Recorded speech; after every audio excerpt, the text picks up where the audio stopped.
DTC is fake. That's not a real way people buy food and beverage products in the real world. The real world is in stores. If you want to grow a really, really big company, like you can build a huge business and be great. It's not going to scale over. And if it's not going to scale over, good luck scaling to 9 figures. Good luck getting acquired. Like none of it's going to happen. It's an incredibly important part of our business. And everyone should start on e-com and building, especially on Amazon. If you take your category, your first goal, I want to be a top 5. If you get to that on Amazon specifically, you will get a call from the 5 biggest retailers. 3 of them will hit you up, or you hitting them up and then searching you will lead to a good result. If they do work and you build that great e-com business, it opens up this like wild world for you on the brick and mortar side. And then flywheel is an overused term, but it is true. Like they feed each other bidirectionally. And people think ops and marketing or whatnot are different. They're not different at all. Ops determines how you can price your product, and price is marketing. So like a fine car like Porsche, Nitze. All right, cool. Nitze sweater is my other heuristic on that one.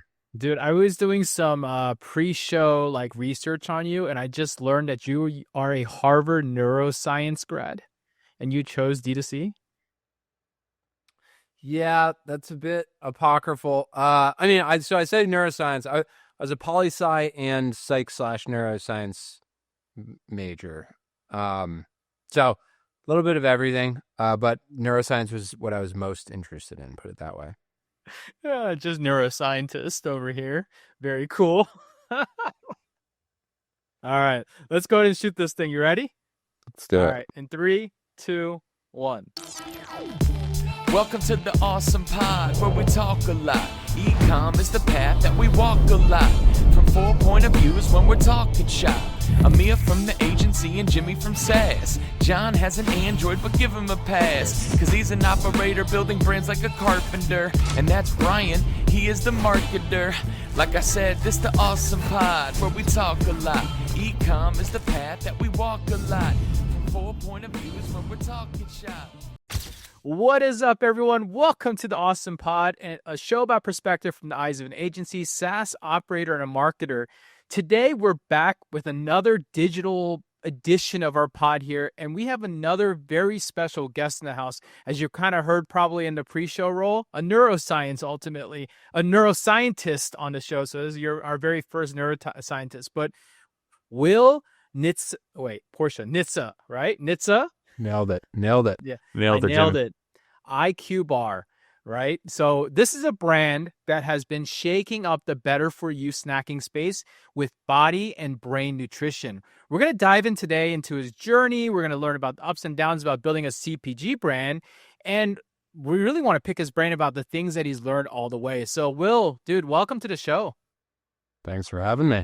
Yeah, I met Will at our last commerce roundtable in Miami. So, it was really interesting to listen to his talk there. And, he was on stage for about 30, 45 minutes getting kind of on a fireside. And I went back and listened to that conversation, and it's just a lot of great gems. And we knew that having him on the pod, we can kind of pick on some of these things and get some more information around this stuff. So, Will, I'd love to let's just start from the top, man. Like, what's your story? We know you're a neuroscientist now, and I want to know how this all translates from you going from a neuroscientist to a direct-to-consumer founder ultimately, because it's very much a different thing, and that's just, quite interesting. Yeah. Not a neuroscientist. I studied neuroscience, among other things in college. As we're going to go common folks, Will, you are a neuroscientist, all right? We're going to roll. We're going to roll with that. I guess I'll go way back. I was not like the lemonade stand kid per se, but I was always obsessive about one thing or another. So it was soccer when I was in middle school and high school.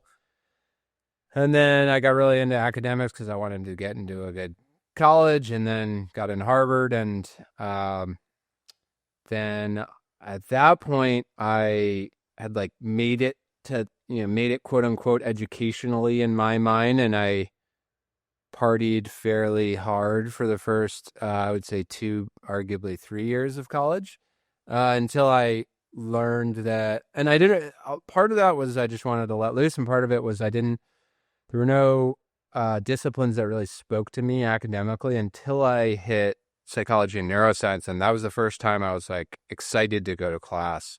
And so I got just obsessed with that. And then of course I had to get a job. And so I was like, okay, I knew I didn't want to do consulting or banking or go into tech like my friends were doing, but I didn't know what I did want to do. And I couldn't map that love of psychology and neuroscience to a job because I didn't want to be a neurologist or psychologist or psychiatrist or whatever. So I just kind of took a job. I like on the Harvard Career Services site, you can check like 100 boxes and that doesn't require a cover letter. And I just like did that and interviewed with one of them, got a job. So I worked at a software startup in Boston selling ops software to oil and gas companies. Okay. Like super arcane, esoteric B2B software. Which, you know, you guys, Jimmy, you know what I'm talking about. No, here yeah, no, bit. I'm very much in tune with that. Yeah. Yeah. So, but I was like flying to Houston and selling it to like a guy in cowboy boots, who worked at Chevron or whatever. Trying to teach him that you can automate something he's probably writing on paper, essentially, right? Yeah. Yeah. And these, so anyway, great experience. Learned what it's like to have a tough job, tough boss, work long hours, like all the baseline. Like, I'm so glad I did that and didn't jump right into entrepreneurship. I also like, it's so powerful to get that experience and be like, oh, like, I don't want to do that for 40 years. Because every time entrepreneurship's hard, I have that nice juxtaposition and reference point of like, yeah, but I'd much rather be doing this than that. So, yeah. Which I feel like I would be bummed if I didn't have that reference point. So anyway, about 2016, 2017, I was like, I don't want to do this for 40 years. I want to be my own boss. What can I make with my bare hands? Like, that was literally how I started it, because I didn't want to hire folks in Eastern Europe to code an app for me. And like, I needed to create something with my bare hands. And I also was like, what can I literally create in my apartment? And so that kind of like siphons it down to food and bev. Yep. And I read a book called Mission in a Bottle by the guys who started Honest Tea, Seth Goldman and Barry Nailbuff. And it was an incredible story. It's a graphic novel. Highly recommend it. But I really resonated with this guy, Seth, who like also had no background in CPG and just kind of like figured it out and had all these ups and downs, and then had this kind of romantic exit to Coca-Cola. And I was like, boom, that's it. I'm going to be that guy. And so I started with like drink ideas. I was kicking around stupid stuff in retrospect. I mean, I was going to make like a drink for men and women. Like, men and women have subtly different nutritional needs. And so there was going to be like a gendered drink. Okay. And then I cycled through all these types of ideas. And then I was eventually was able to loop back the love of brain. And I was like, brain food. Okay. That's what I'm going to do.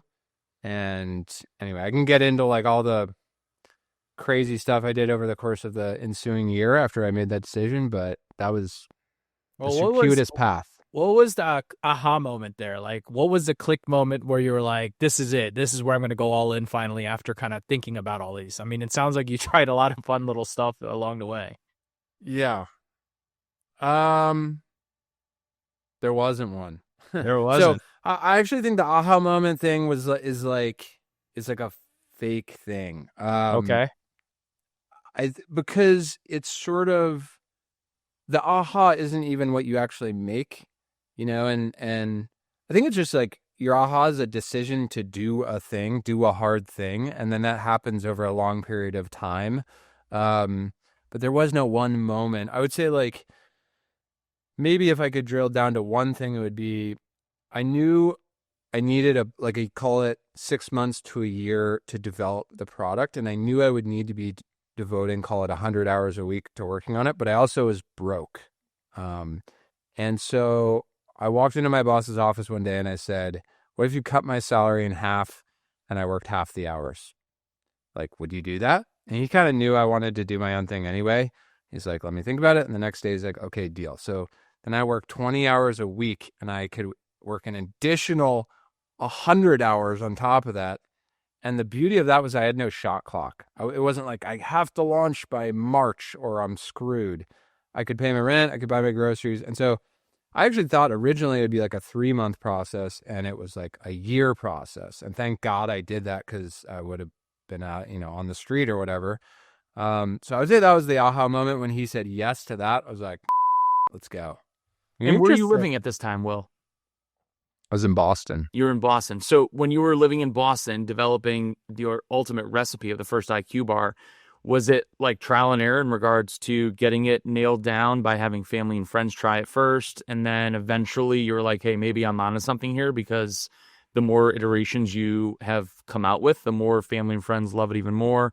And it was that sort of your first like stepping stone into getting the product out? Yes, but that was a massive waste of time.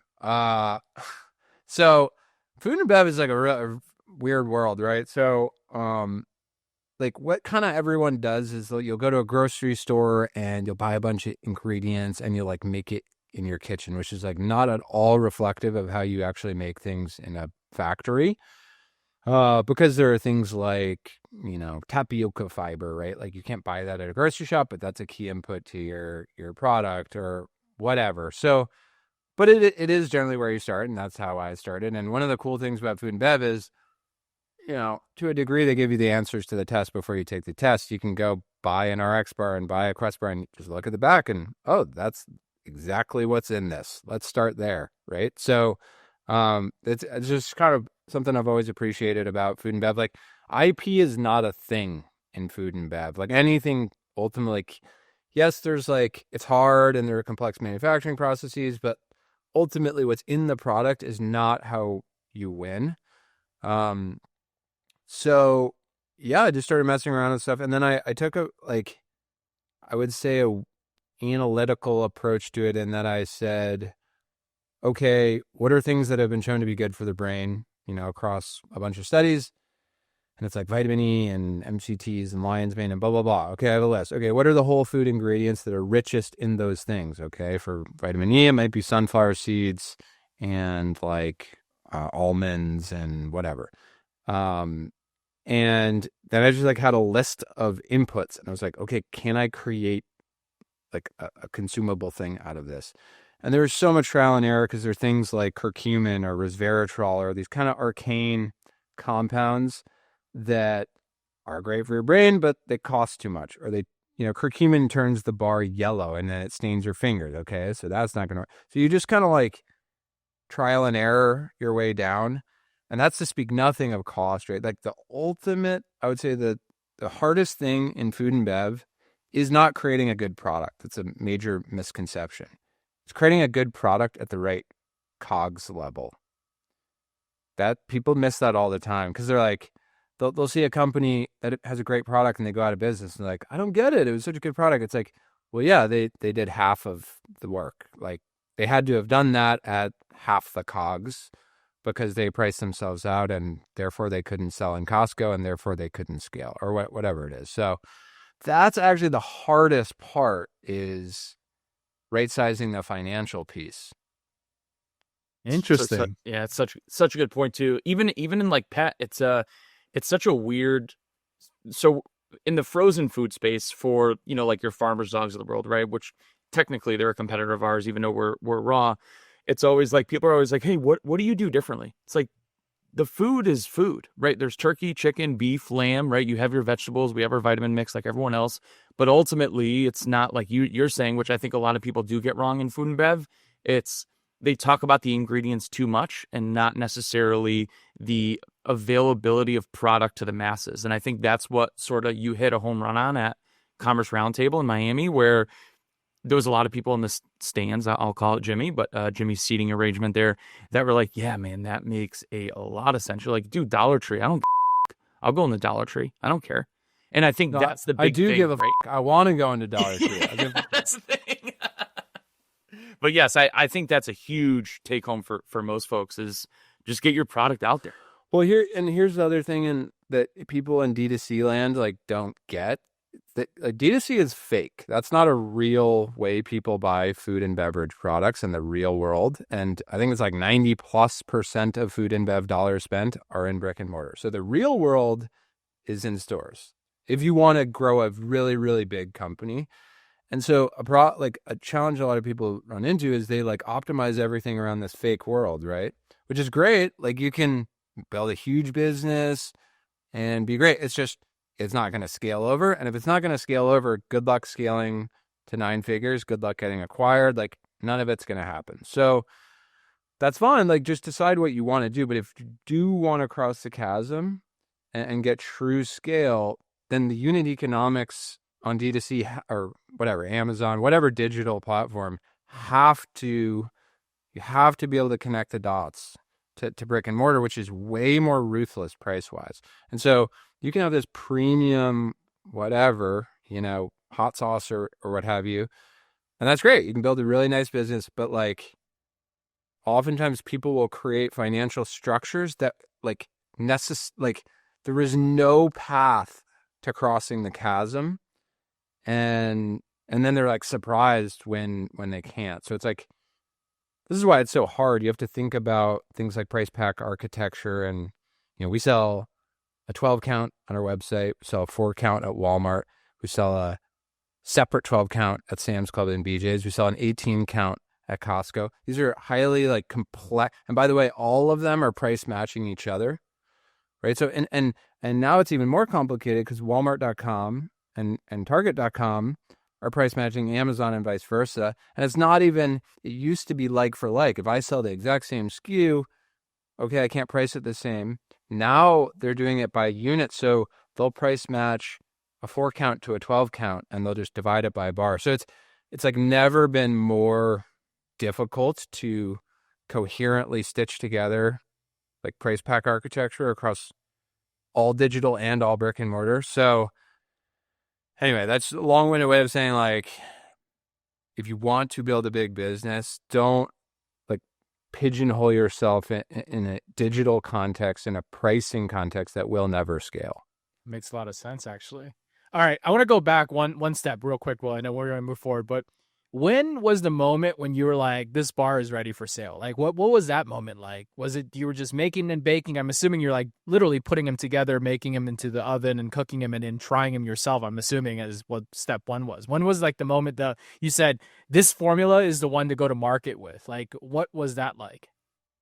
I would be lying if I told you again that there was a moment. Like we did a Kickstarter. Okay. So we literally, it's the whole metaphor of like build the plane, jump off a cliff and build the plane on the way down. Like that is a Kickstarter because we were selling a non-real thing. Like it didn't exist.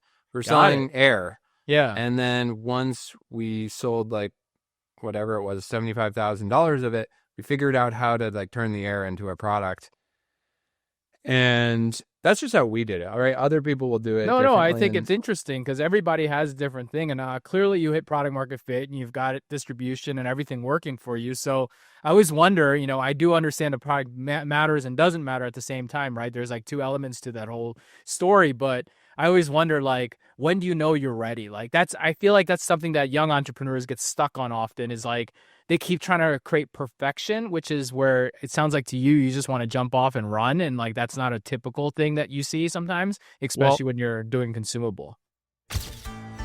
Set a fire to your past, but don't panic or fret. Live Recover is here, they'll take care of the rest. No bots up in here, just real humans with trust. Whatever you did in the past, leave it back in the dust. Man, conversions are rising like your ROI. 6x your revenue, and that's not a lie. Sales team in your pocket, day and night. Bringing in-store vibes to your site, that's right. Your abandoned cart is missing the human touch. Live Recover adds real people to your texts. Live agents who chat with customers in real time, driving higher conversions and sales recovery. Setup just takes 10 minutes. Connect, chat, and convert. Just like that. Visit liverecover.com today and let them know Awesome sent you.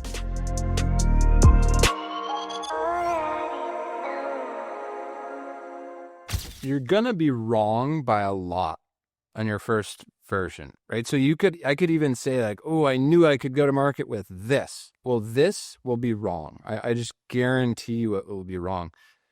And not only, even if it wasn't wrong, which it isn't, but let's say it was right, it won't be right 24 months from now when the market has shifted. So like when we started, I'll just give you an example. Like, the food and bev is very trend based, and like trends are fast moving. So paleo was like the thing, and Whole30 was the thing, and everyone's like, yeah, let me have, I'm only going to eat whole food ingredients and yada yada.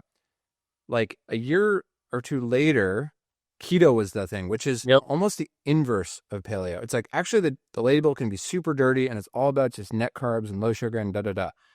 And then protein happened and like exploded, and then now like fiber is kind of the next wave. So like had you architected to be only paleo compliant, like you would have had potentially a pretty difficult time 24 months later in the keto era, right? So that's like my sort of philosophy is, I've used this phrase before, but like if you can build something that has a broad trend surface area such that you can, for in our context, be clean label, but also low sugar, but also high fiber, but also high protein. You can kind of ride the wave and then hop before the wave dies, and every wave dies. And the mistake is tethering yourself to a wave, because when that dies, you die. So, like V1 of the product was like, it was like 8 grams of sugar and 6 grams. It was not a protein bar, actually. It was just brain food, because that was the original idea. And the beauty of e-commerce is you get so much feedback so quickly, and people are very vocal. And once you hear 10 people say it should be sweeter, it should be sweeter. Once you hear 30 people say hey, what if there was protein? You should consider adding protein. Doesn't mean always do it, but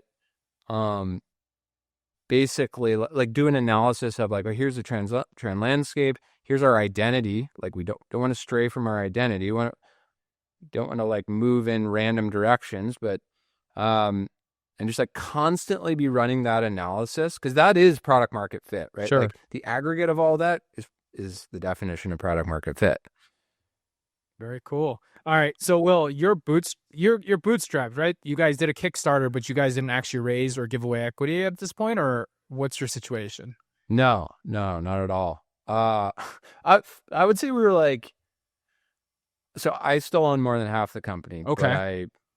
But we're certainly not bootstrapped. So This is an interesting topic we can go into if you like. But I think bootstrapping is like a horrifically bad idea for most food and bev CPG. Okay. I'll tell you why. Okay.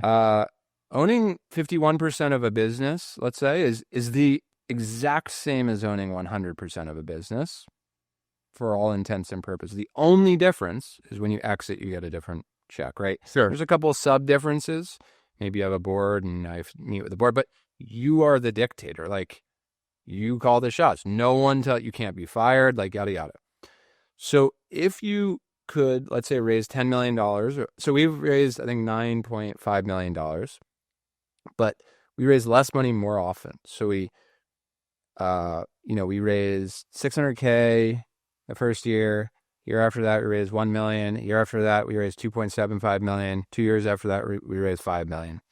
We didn't, debatable whether we needed the $5 million, but whatever.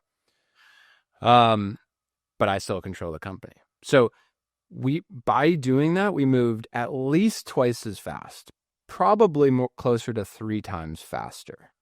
And so put aside all the like, oh, are the people strategic? And they're like, no one's strategic.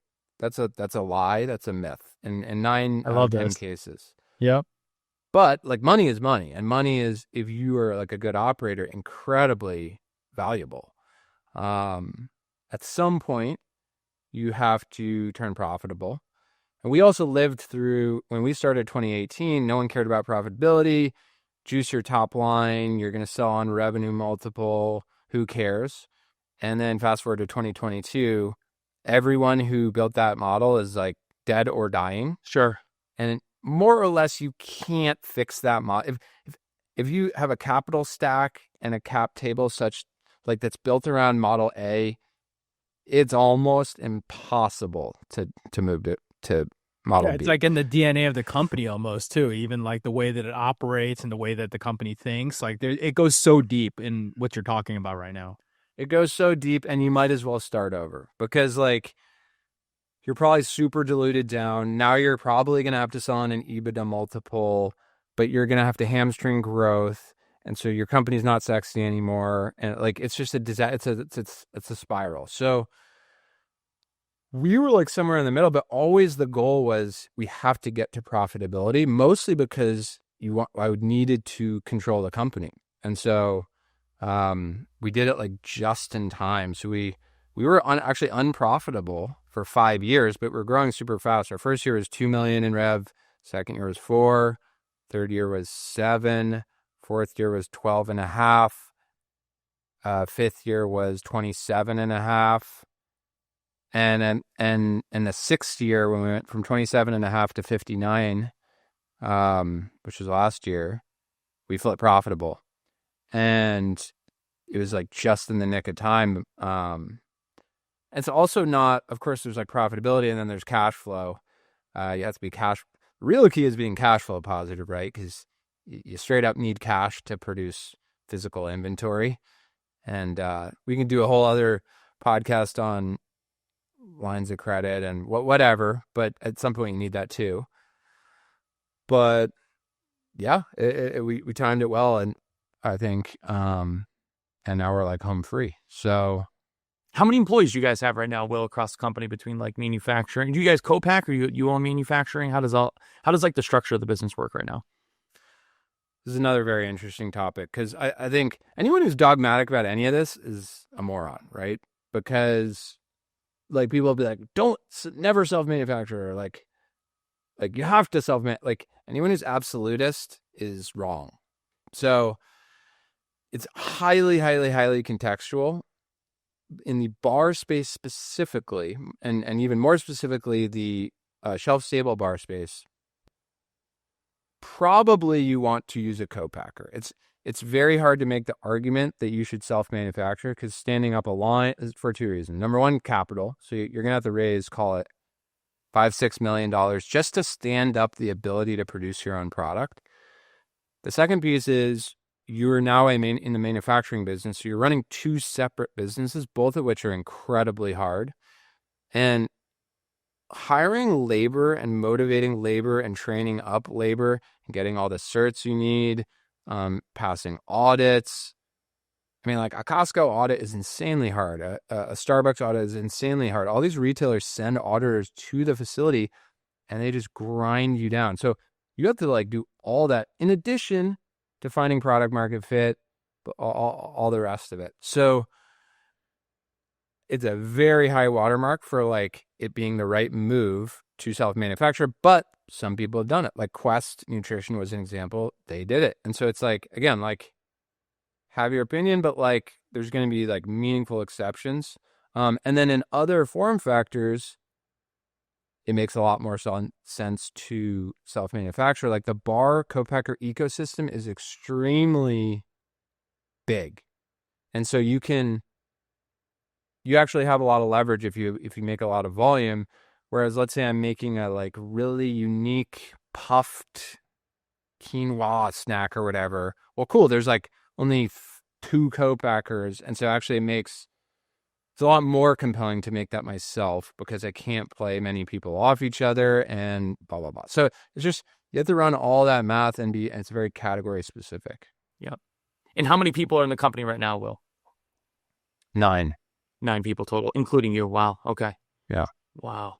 Wow. Do you Go ahead. outsource agency work in regards to like packaging, design, digital, all that paid, all that's outsourced via agency?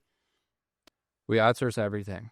I love that. We don't make our own product. We don't market our own product. We don't write our own emails. We like everything is outsourced. But it's like the order of operations is really important. So we did do all of those things first before we outsourced it. Like in years 1, 2, 3, and we learned. My wife runs our eCommerce business, and she like did every job within it before she outsourced it. So like we learned what not a great, an Amazon agency that's underperforming, we knew what to look out for and how they're underperforming and where to push them and what KPIs to insist on and blah, blah, blah. And yeah, so we are like a hub and spoke model. We have 9 people, but we probably have, I don't know, 50 people working like around us. Sure.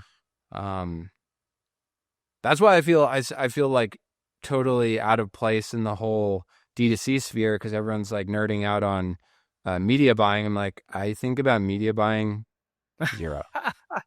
You care about dollars out, dollars in, right? Like when it comes to just the agency performance ultimately. So, totally. And it's like, you should worry a lot about that agency. You know what I mean? Like it's literally a you good should be hot thinking take. about that constantly. And like, it's very clear if you're doing a good job at thinking about that, because like that will play out in the figures. And if you aren't, like, pleasure working with you, but like, it's not going to work. But Yeah. So, I think about ops almost 85% of the day. That's so interesting. All right, I want to double tap on the story a little bit and just go back to year 1, right? Like you guys started IQVAR, you went out there, you did the Kickstarter to kind of kick this thing off. Dude, what was distribution like year 1? How did you get to $2 million? Like, did you just pick a channel like direct to consumer and go all in on it? Or did you spread out really wide, real quick, really early? And what products did you sell? Because the US sell a lot of products now, but I'm sure year 1 was not all these products. Sales tax stress, let Kintsugi slide. AI in your pocket, now enjoy the ride. 9 hours saved, that's time back and play. No tax guy needed, AI clears the way. Errors cut deep, not with this plan. 98.3%, my man. Click once, integrate, white glove, you'll see. Mention awesome, get 3 months for free. Sales tax headaches? Kintsugi AI turns tax chaos into something beautiful. The smart AI monitors, files, and optimizes your sales taxes automatically, saving customers 9 hours monthly while cutting errors by 98.3%. No expensive tax guy needed here. One-click integrations and white glove support. Mention awesome for 3 months free at trykintsugi.com.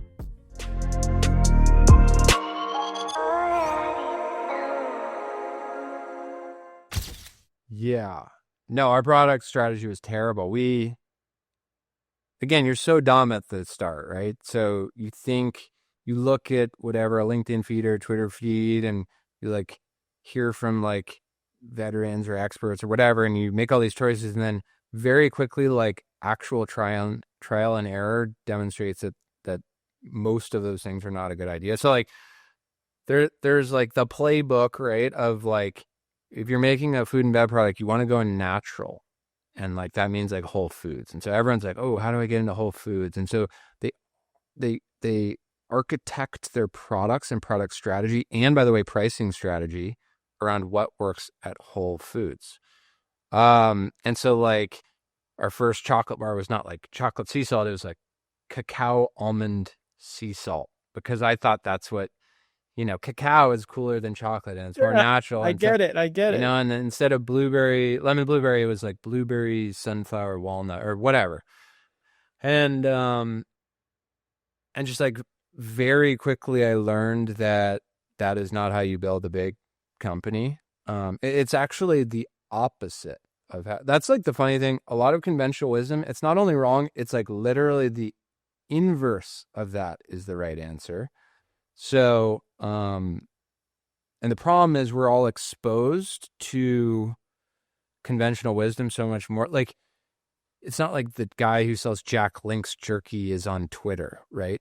But like, he sells over $2 billion of jerky a year, and like, he has the answer, not the person on Twitter. But he's not going to go on Twitter. And so he would say, no, you should be selling that at a gas station and like times 300,000 or whatever. So anyway, I just quickly learned. So to answer your question, we started on D2C. We got a bunch of feedback back, but it wasn't until we got into our first brick and mortar when we started like getting smart as to the correct product strategy and how to correctly scale a business like this. We like had to face some harsh realities, which were never going to come unless the brick and mortar world like punched us in the face, which it did. Interesting. Hold on. Tell me more about that. What happened when you guys hit? So you guys were probably on direct to consumer. It was working. It was selling. So you guys were doing all right. The feedback was pretty good, and so you ended up saying, "All right, let's go to retail." What was the punch in the face that kind of woke you up when you realized something was up? Well, it's just like you could get away with selling a cacao almond sea salt bar online. You can get away with it. There actually are a lot of people who that sounds appealing to, and you can sell to them, right? Our first retailer, which was a big mistake, but I don't regret doing it, was CVS. Okay. And we kind of, they're local-ish, right? They're in New England, they're in Providence, we're in Boston. Sure. I knew a guy who had gotten a product in, and there's so many locations that, like, whatever it is, 6,000 locations, let's say, or 10,000, something like that. And I was like, okay, like that's the most, like, I think I can get our product in there. So I'll just start there and like see what happens. And so the guy who I knew who sold something into there gave me the buyer's number. I just called the guy. I was like, hey, I'm Will, I'm local, like started this company. I heard you guys have an innovation set. Would you consider us? And da-da-da. I had no idea how to sell a retailer.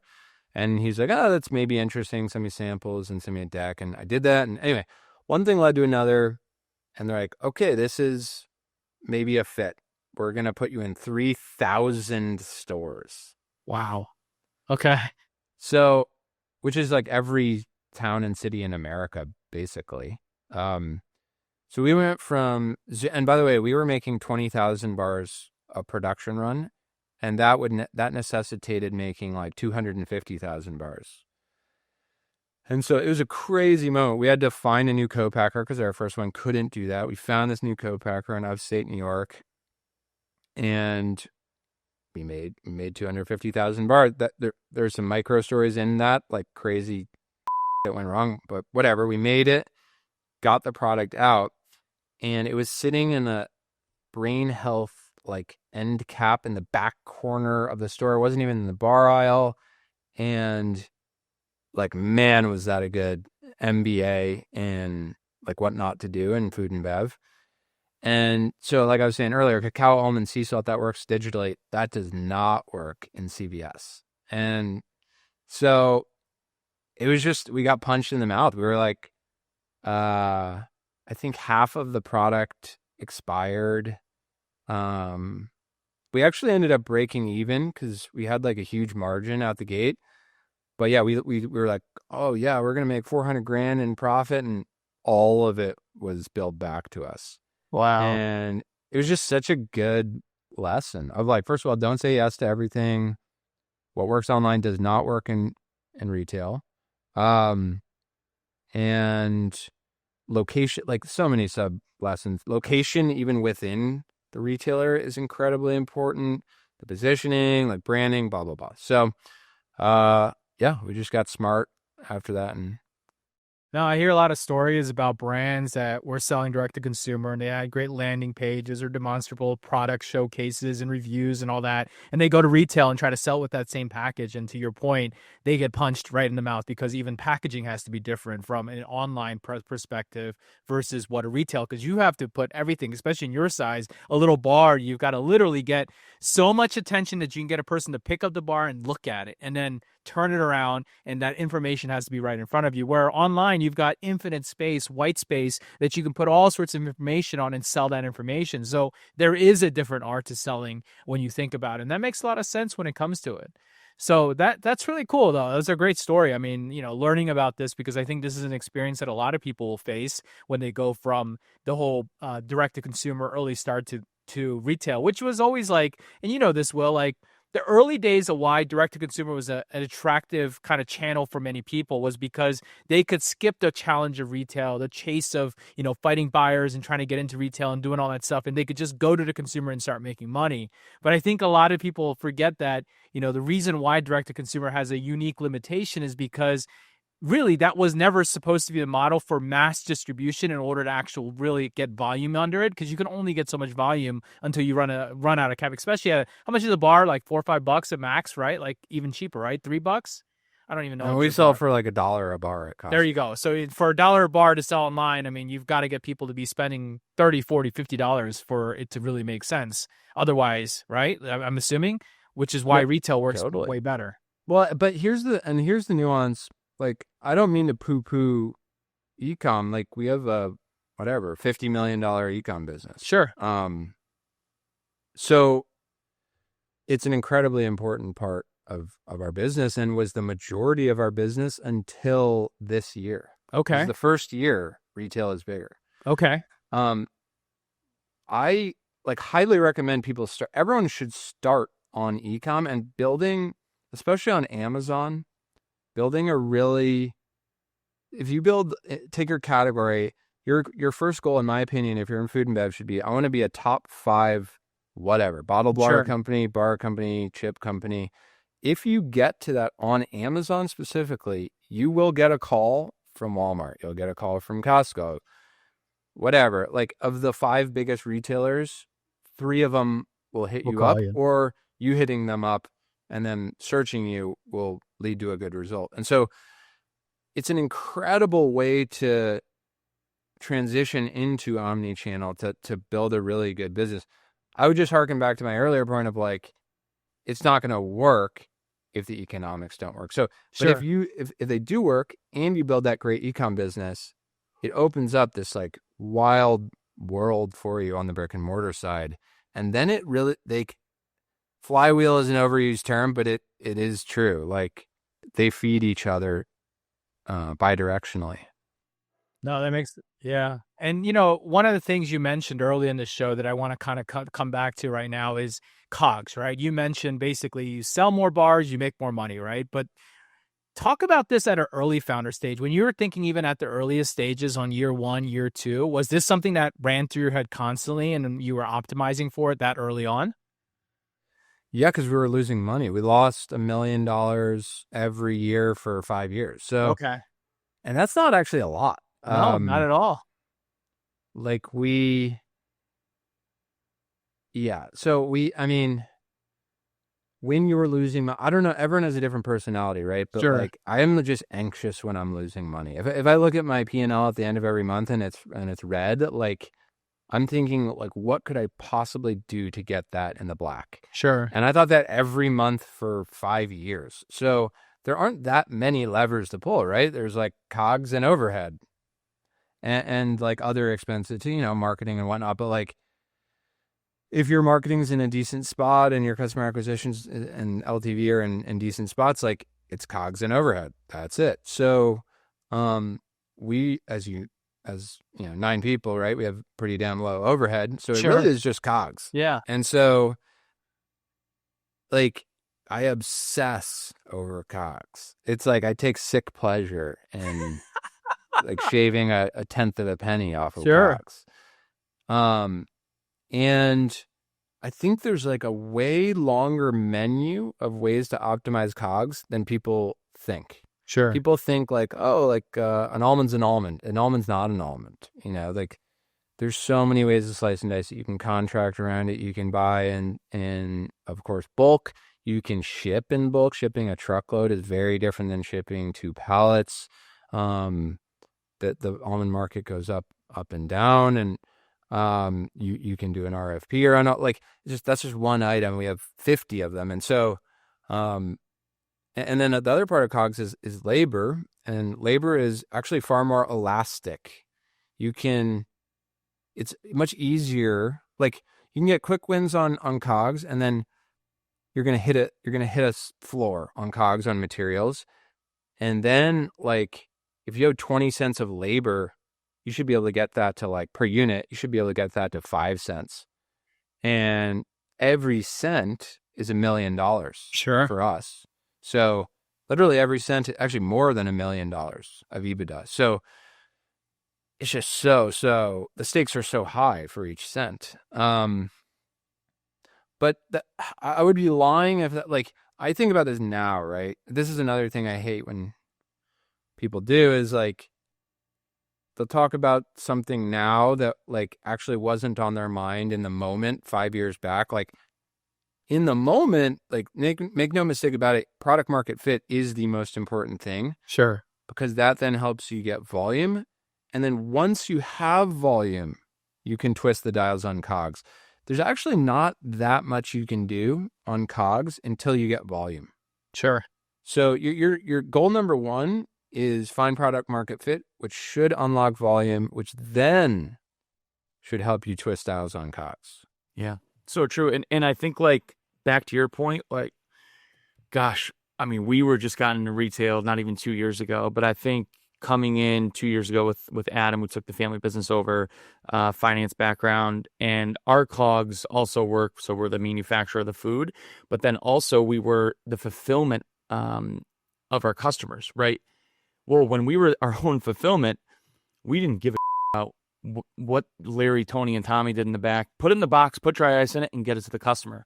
Well, now that we've outsourced it, right, COGS now go outside of the food itself, where it's like, hey, we're going to find 3PL centers that have AI weather tracking to see, hey, here's the weather and the recipient zip code to dictate how much dry ice goes in the box, right? Because it's like 80 Do you guys cents a use pound. Grip? Not for the AI tool. Yeah. No, it's their own version of it. Okay. But very similar. Yeah. I just know because I know the Grip guy. Is in Okay, mine. so they either must use that or it's their own like white labeled version of it under their 3PL name. But just that alone, now it's like, hey, now we're using 38% less dry ice every year. Well, that's 400 grand. Well, hey, now also you can only put up to 49 pounds in a frozen D2C box. Well, before we didn't care how much space was left in the box. No one, right? Jimmy orders our food. He's got 10 boxes that show up. It's like, hey, you're putting 36 pounds of food in one box, 6 pounds in another. Well, that package, dry ice, shipping label, etc., is $18. Let's make sure we optimize the box to fit that other 4 pounds of 6 pounds of food in this box. Now that opens up our COGS by $21. Now that gets added to our bottom line. So there's so many things too, I believe, that a lot of people don't recognize outside of the product itself, the way in which it's packaged. When Canada had the largest separation of the USD we've seen in a long time, I'm like, we're going to start getting our cardboard boxes and all of our packaging from Canada. One of our contacts, well, that saved us 18% just by going to Canada. So there's so many different elements too. Like, in that, I'm glad you touched on that, Will, because even outside of food, there's so many ways for entrepreneurs and operators to realize I can open up my margins here by a lot, by doing a lot that doesn't take a lot of time. Yo, OmniSend is back with some new swag. AI is now in the mix. Yeah, you heard that. Smarter and better. Let AI decide. Personalize every line. Take your brand worldwide. How about 24/7 support? MJ of basketball, but email to sports. So sit back, relax, watch the magic unfold. Let the folks at OmniSend get your story told. Tired of staring at blank pages? OmniSend AI doesn't hit you with writer's block. Their new AI writes your emails, personalizes content, and builds customer segments instantly. Just whisper who it's for, and AI figures out the rest. Join 125,000 users already winning with OmniSend's email, SMS, and push notifications. Backed by 24/7 amazing support, visit omnisend.com today. And people think ops and marketing or whatnot are different. They're not different at all. Ops is price, because ops determines how you can price your product. At least in my categories, ops determines how you can price your product, and price is marketing. Price is marketing. People don't think about that. Price is marketing. Like, you have to hit a certain price point to sell in Costco. Like, selling an 18 count for under $20 is marketing, because like that's on the big ass tag, and people are looking at the tag when they approach the pallet, and that's a huge contributor to their purchase decision.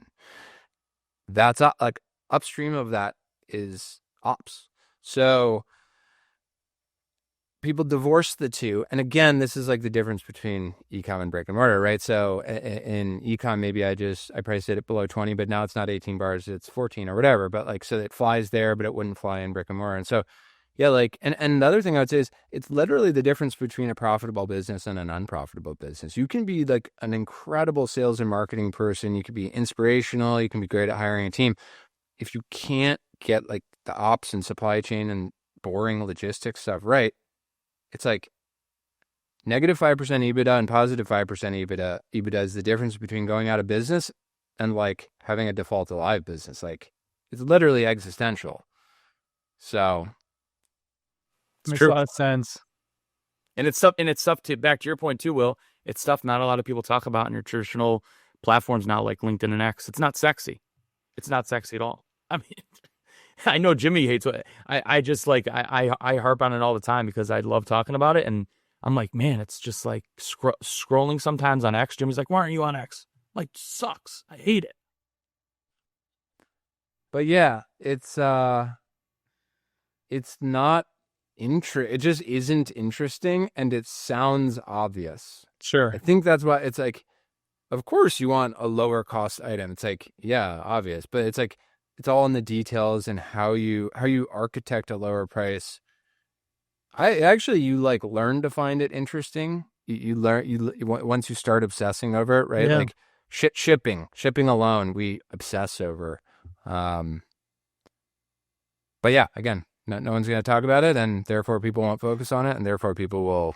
No, I love it. I mean, and you're right, Will. Like, dude, if we knew what we knew today 5 years ago, we would not be in the same situation that we are today, most likely, because we would have accelerated much faster, because part of the learning of a journey really is failing and touching a fire and doing different things. I mean, when I started brand over a decade ago, like, man, if I knew the stuff that I know now, man, like we would have been a very successful company, and we were quite successful without knowing what the hell we were doing, and we were doing a lot of things wrong. And I always look today and I'm always like, man, like we did a lot of bad things. But again, to your point, you don't know any better, right? You were worried about product market fit, making sales, being cool, whatever it might be at that time. I was in fashion, so like being cool was a very important part of it.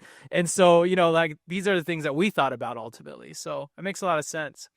Let's move to today, Will. What's going on at IQ Bar today? You said last year to this year has been a very transformative year for you guys. You went to retail, did a bunch of stuff.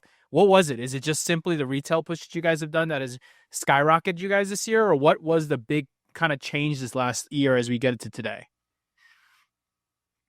Oh man, it's like, actually, on paper, none of the variables are that different. It's like the extremity of them. Like things just, same channels, just much, much, much bigger. And scale is just really challenging. It unlocks a lot of things, like it unlocks better gross margin, But at some point when you're making, I mean, this year we'll make, I don't know, 120 million bars. It's a lot of, it's just a lot of rectangular prisms. Yeah.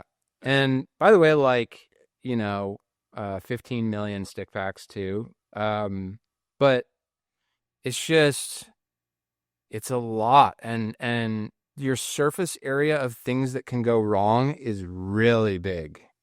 And the stakes are really big. And you have to deliver.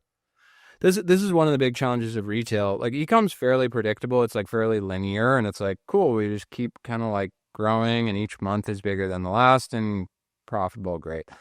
Retail is a lot chunkier. And so as you grow in retail, you'll have, let's say you have like a launch with Sam's Club, and you're like, cool, I'm going into 200 clubs. And then like out of nowhere, it could be like, oh crap, we need to launch a month earlier for XYZ reason. Like these pallet spots opened up, and all of your demand planning was around a month after that. And by the way, the scale is tens of millions of bars. Sure. And well, the co-packer doesn't have line time a month prior. Right. And so it's just that times like 50. It's so many of those. And like, I would say demand planning is probably the hardest thing in food and bev consumer goods, especially like, I don't know how people do it who are like expirable, right? Like reefer products. If you're selling like fruit or whatever, like, man, hats off to you. Driscoll's, I think, is probably the most advanced supply chain company like in food and bev. We have a year of shelf life. Like, I don't know how they do it, but even with that, it's so hard to withstand that much volume. So it's just more of the same. But I would say like another challenge is we self-impose on ourselves a pretty aggressive growth target. Like we want to double every year, and that's super aggressive. Like our goal this year was to do 125, which is up from 59. Yeah. And we'll do it. Like we're definitely going to do it. But man, that's pretty hard to find an incremental $65 million. Yeah. I don't think that's considered incremental at this point. There aren't that many places to go find that. Yeah. Are you now? How do you do that? US only? Will? U.S. only. Yeah. Okay. Wow. Okay. How do we do that? We have to do that next year too. So now you got to go find $125 million incremental dollars. That's pretty hard. So, now we don't have to, but that's like our goal. The goal, yeah. And so there's like, you have to like reinvent the business every year, fundamentally reinvent the business, like in every way. Like you have to disrupt yourself. There's this like common thing of like, you get disrupted by outsiders. If you're really moving fast and thinking about things the right way, you actually have to disrupt yourself every single year. So that was what like hydration and coffee, those are definitely like big growth areas for us. But we have this new product line we developed that we're rolling out in January, and like we think that's the next unlock, like of like that's the next $100 million line. It may be or may not be. I think it will be, but like we have to do, like no one like forced us to, but we internally had a mandate, like where are we going to go grab this? We don't think we can grab that much revenue from like juicing what we have. We actually need something we need a fundamental latch on that makes sense and is coherent and plugs into our distribution network. And I think we figured it out. So I would say I think a lot about that. Like what is the next unlock? Sure.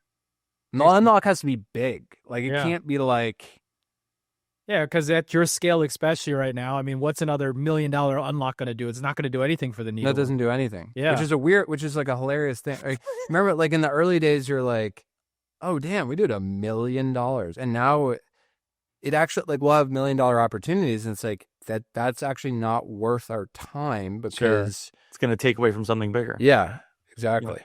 That's crazy. Are you gonna hint at all, or are you gonna start exporting, or? Exporting is really gnarly for food and bev just because nutrition labels are so different, and it's an expirable product, and if you put it on a hot boat, like that's not great. And that, although I will say this is why powder, if I was going to do it all over again, I would make a powder business. Powder crushers, yeah. Because you can put it on a hot boat to Asia or to Europe or to like you can truck it down to Mexico, whatever. Like powder doesn't really fail. So there's certain categories that are just so prime and it's so light and cubic inches. What percentage of your business is bars compared to the sticks? 90%. Wow. Okay. But that's voluntarily. So this is the other thing, right? You have to decide, do you want to sell your business? Like you have to fundamentally decide that. And I would say like the deeper we get, like the more interesting it is to think about not selling. Cause like it's like the Mark Zuckerberg thing. It's like, why would I sell to Yahoo? Like I would, like the week later, I would just try and start a company and I already have a company. Like it's like those kind of thoughts go through your head. But anyway, let's say you did want to sell it. You have to start thinking about crafting a sellable asset. Like assets are not sellable by default. You have to craft it into an attractive asset, and that's actually much more than just revenue and profit. It has a lot to do with your distribution network, your go-to-market setup, and like one thing is your just straight up identity. So like it's much easier to sell a bar company than to sell a company doing like 30% bars, 30% hydration, 30% coffee. Like who's the buyer for that? There is no, because the buyers are looking for the corp dev people get together and they say, hey, we want to beef up in this category. Let's go find a leader in that category.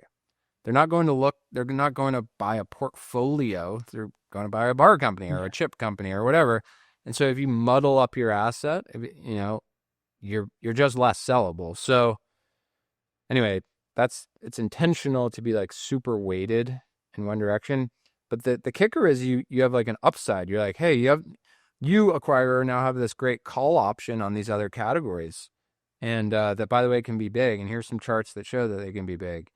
So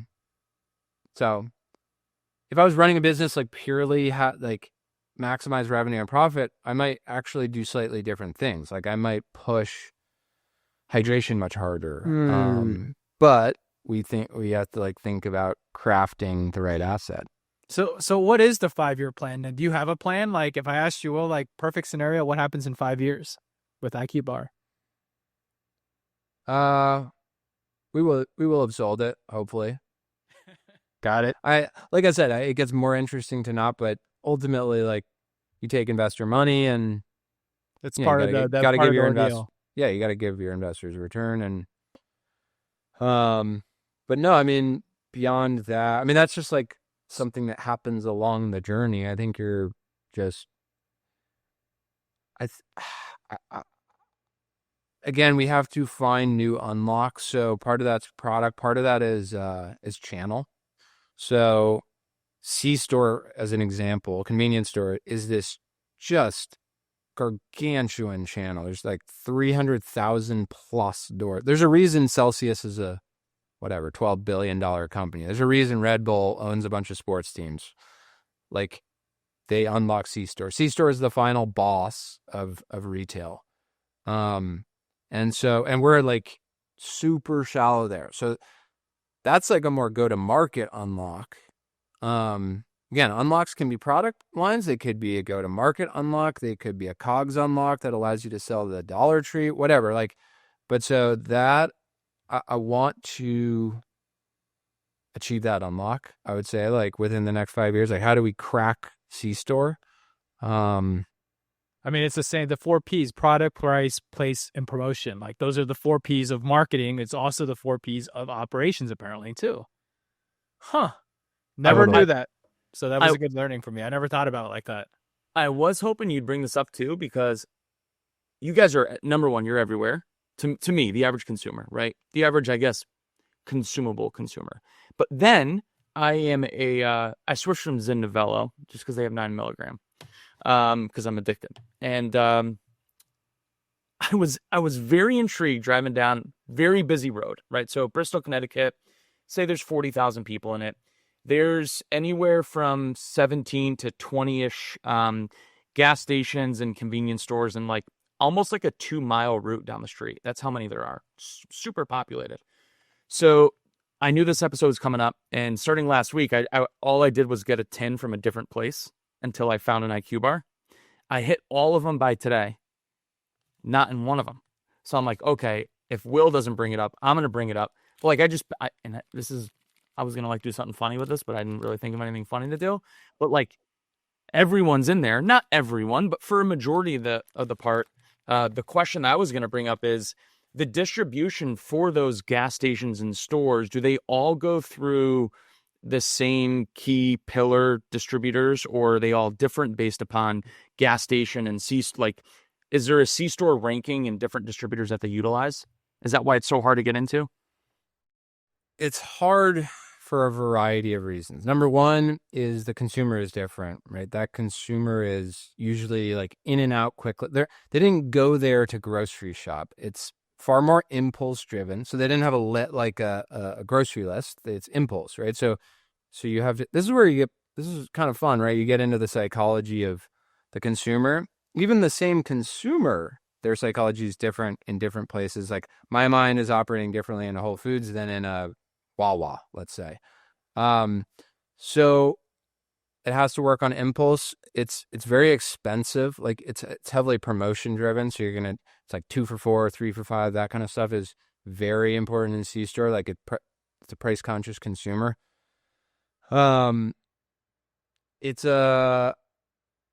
very fragmented, right? So you have to stitch together a Sheetz, a Wawa, a Casey's, a 7-Eleven. Like it's there is no like one dominant player. It's very regional, and so you just have to like sort of chip away at it.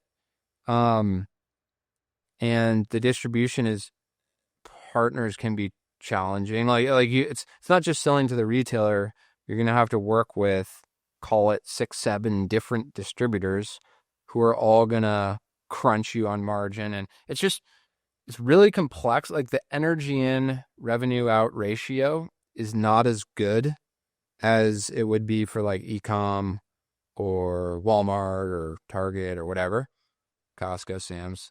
But the scale is immense. So, I mean, this is what there's a reason Coke and Pepsi and Keurig Dr. Pepper like can't be dethroned. Like it's literally, they literally have the trucks that are in DSD, direct store delivery is what it's called. The person literally works for them who goes in and arrange it. They stock the shelf. The person at the C-store doesn't stock the shelf. They stock the shelf. They make sure it's faced right. They might even with their competitors' facings, right? Like it's like a dirty game, right? And so it's just very hard. I don't know how else to put it. It's hard for like 10 different reasons. But there are brands that have cracked it. Like there's a great brand called Smackin' sunflower seeds. I don't know if you've seen them. Yeah, the kid started it, right? Baseball player kid. Yeah, two college kids. Yeah, and it just crushes in C-store. And I think they have a nice e-com business too. But like, I mean, heck, they could build a $100 million business in C-store alone because sunflower seeds work really well in C-store. And it's a high margin, it's a commodity marked up quite a bit. So the margin's there, the channel's there. So again, this is why it is so contextual. Like this new line we're creating is partially one of the reasons we created it the way we did was because it can work in C-store. That's so interesting. I feel like I learned a lot. This is kind of like how the restaurant businesses use the Cisco's and like the things you guys, it's not the same, but it's similar in some aspects because large areas are controlled and owned by a single distributor, it seems like. Huh. Very cool. Alcohol is even worse, right? Yeah. And I guess I would lump in THC beverages. You guys should talk to the Aaron and Nick and whatnot. I mean, like they're gonna have fascinating stories. Yeah. On the brick and mortar side they've already, it seemed, got some good wins there. But man, talk about a dirty business. Yeah. That's like the mafia. Like yeah, it's like the modern day mafia. There's probably some mafia aspect to it just because it's the control monopolized, it's the handshakes, the cash handshakes and the, under dealing tables and the back and forth. Yeah, I can only imagine. Yeah, it's so true. Like when my wife drinks and the liquor store down the street has like 25 different THC drinks and a completely different 25 are available across town. It's weird. It's very, very weird because a lot of them are also like localized or regionalized based on like, hey, this guy makes it down the street or this guy makes it town over. Totally. That's wild. Huh. That's so very cool. This is awesome, man. This is great stuff. Dude, this was great, Will. Yeah, dude, thank you for jumping on here and joining the pod and sharing the story. I mean, I feel like I learned a lot of stuff. I think there's a lot of things from an early entrepreneur to those who are scaling to listen to, which is our typical kind of widespread of listeners. So it's always good to have lessons along the way. And I definitely learned a couple cool things along the way too. So Will, thank you very much for being here today. Yeah, really appreciate it, man. Awesome. Well, guys, thank you guys for all tuning in. This has been another special edition digital awesome pod. We hope you enjoyed. And of course, the shameless plug, if this pod will be out before. So Commerce Roundtable, San Diego, September 22nd, 23rd. We've got 600 people, Gary V, Taylor Holiday, Ezra Firestone. I mean, we've got so much great stuff going on. We'll throw it in the show description so you can tune in and grab a ticket if you want to. But if we have any left over by the time we hit the show live. But either way, check it out. Thank you, Will. Thank you, Brian, for being here today. That's awesome pod. We hope you enjoyed, and we'll see you next week. Adios. Welcome to the awesome pod where we talked a lot. E-com was the path that we walked a lot. But now the question is, will you subscribe or not?